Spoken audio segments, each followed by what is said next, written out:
Hey guys, welcome back to Tunes. Today we are continuing with character formatting in MS Word. Let's start. Guys, how often have you tried copying something from the internet and got stuck with the format of the text?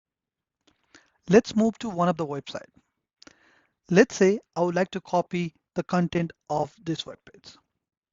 So I will just select the content, right click and copy. I'll go back to my Word file, right click and paste. Instead of clearing format one by one, the best way to handle this is by clearing all the formatting. So we can select the content that we wanted to clear all formatting, and we can go to the Home tab, select the Clear All Formatting ribbon. As you can see here, when I hover on it, it says Clear All Formatting. When I select it, boom, all the formatting get disappeared. We can also highlight a content in MS Board, which is very useful to attract viewer attention or highlight important content. Let's say I would like to highlight the heading.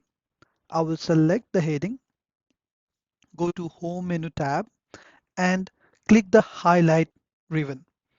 So under the drop down section, I will select the color that I would prefer. And let's say I would like to say the viewer that art is very important. So I will just highlight the art section and website with format today. So based on your requirement, you can select whatever and choose the color from the formatting.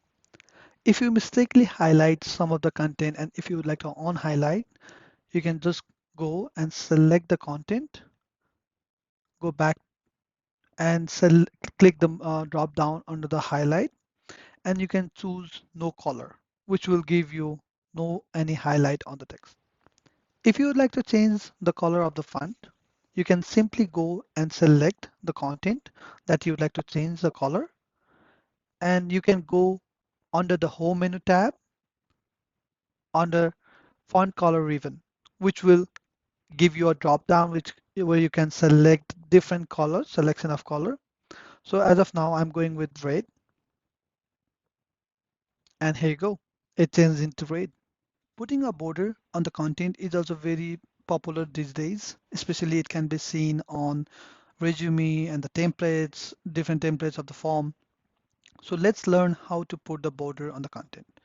So if I would like to put a border on my heading part over here, I will simply select the heading, go to the Home menu tab, click it, and under it there is a ribbon called Borders. So there will be a drop down where you can select what kind of border do you prefer. Let's say if you'd like to have a border which surrounds this content, then we can have outside border, which will give you a border on all sides. Let's say I would like to have a button border for this one. So in that case, you simply select the content as we did, go back to the ribbon drop down and select the button border. So as you can see here, there are button border, top border, left border, and different other combinations. So you can go and try and play around with it. Hey guys, please like, subscribe, and comment down below. Keep loving your change. See you in the next video. Thank you.